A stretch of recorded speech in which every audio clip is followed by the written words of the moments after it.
No canal Receitas da Adri temos a receita de um pão caseiro, fofinho e saboroso. Bora conferir? Só não esquece de se inscrever no canal e deixar o like.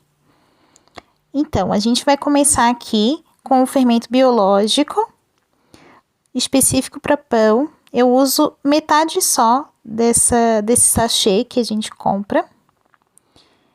Aí a gente vai adicionar meia xícara de água morna, não pode ser água quente e nem água fria. Tem que ser água morninha para ativar o fermento. Aí a gente vai mexer bem para ficar homogêneo ali e vai virar como se fosse uma sopinha meio amarronzada.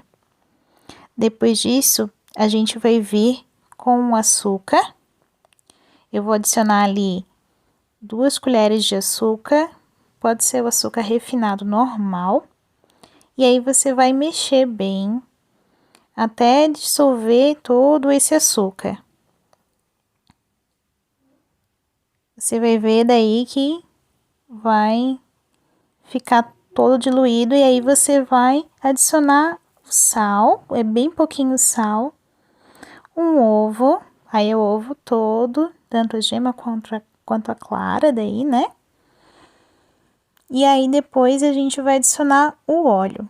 Pode ser o óleo que você tiver aí em casa, aquele que você faz as frituras mesmo. A gente vai botar 1, 2, 3, 4, 5 colheres de óleo daí nessa receita. Que é para adicionar daí essa gordura, né? Para ficar fofinha a massa também. Aí a gente mexe bem todo esse líquido que a gente adicionou até ficar bem homogêneo, para depois a gente começar a adicionar o trigo. A farinha de trigo eu vou colocando meio de olho. Eu vou deixar as quantidades da receita ali na descrição do vídeo, mas você vai colocando aos pouquinhos, não bota toda a farinha, bota um pouco de farinha e vai mexendo para poder ir ficando mais homogêneo. No começo fica cheio dessas bolinhas mesmo, é normal, não vai estar dando errado, não se preocupa. E aí você vai adicionando mais um pouco, ficou homogêneo? Adiciona mais um pouco. Porque a gente só vai parar de adicionar a farinha quando tiver difícil de mexer ali com a colher, sabe? Tem que estar soltando desse bol que a gente está utilizando. Você pode utilizar um bol de vidro assim como eu utilizei, ou pode utilizar, às vezes, aquelas baciazinhas de plástico que você tiver em casa. Tem que ser um pote que seja grande, né? O suficiente para você ter ali a movimentação para estar mexendo a massa. Adicionei mais um pouco de trigo.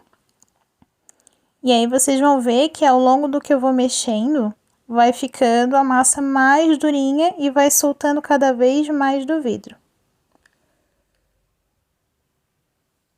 Adicionei mais um pouco, tá vendo que tá mais difícil de conseguir mexer? Tem que segurar bem ali o vidro para poder conseguir mexer a massa. Depois disso daí, quando eu vejo que tá quase soltando a massa de todo o vidro, eu vou pegar uma sua bancada limpa, com as mãos higienizadas também.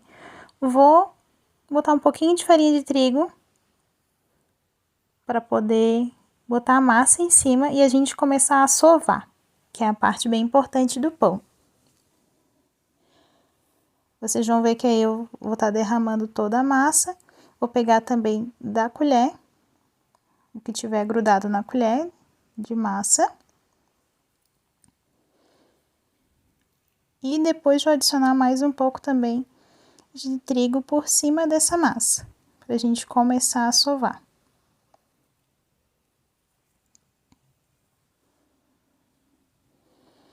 Para sovar, daí no caso, não precisa ter muito mistério. É só realmente ir mexendo e abrindo a massa com as mãos. Não precisa fazer esforço, não vai doer o braço, não dói o ombro, não dói o pulso, nada. Pode fazer no seu ritmo,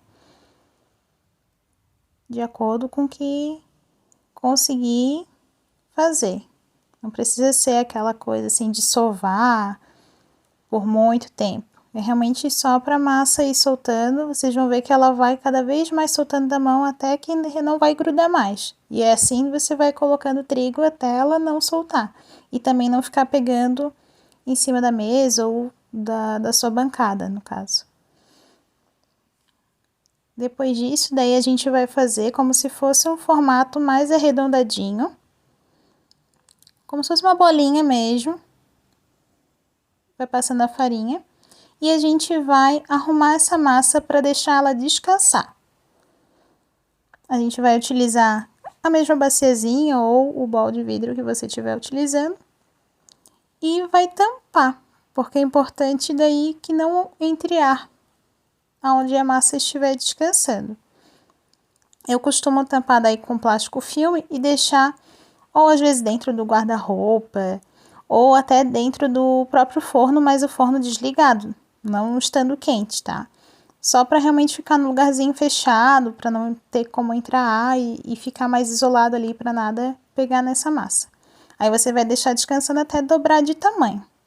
E aí vocês vão ver, pode ser de 30, 40 minutos ou até 1 hora. Aí ela fica assim, ela cresceu bastante, podem ver. Aí ela ficou em torno de 1 hora descansando aqui em casa. Num dia frio, né? Num dia mais quentinho, às vezes a massa acaba crescendo mais rápido. Aí eu vou tirar todo esse plástico que tá ao redor da massa e vou repetir aquele processo de sovar a massa.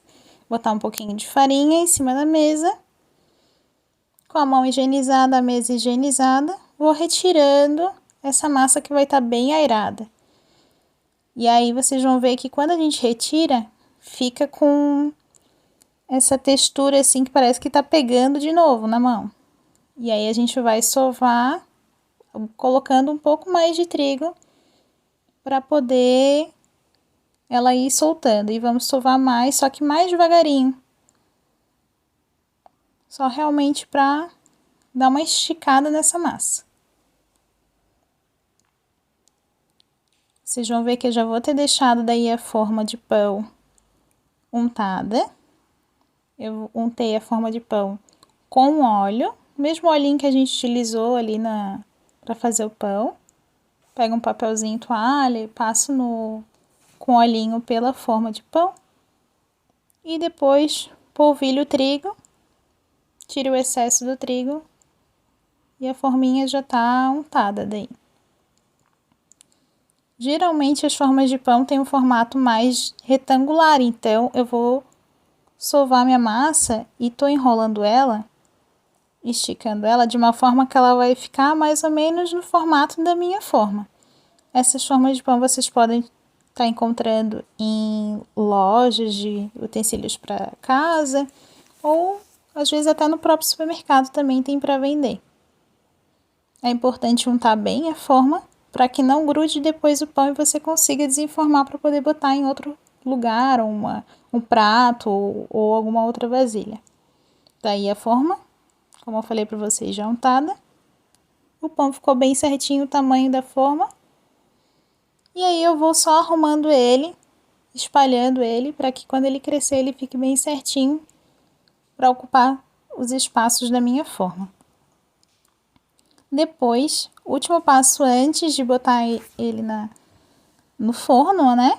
É pegar uma gema e pincelar. Eu bati essa gema, somente a gema, não precisa clara. E vou pincelando. Para quê? Para deixar um aspecto bem dourado no meu pão.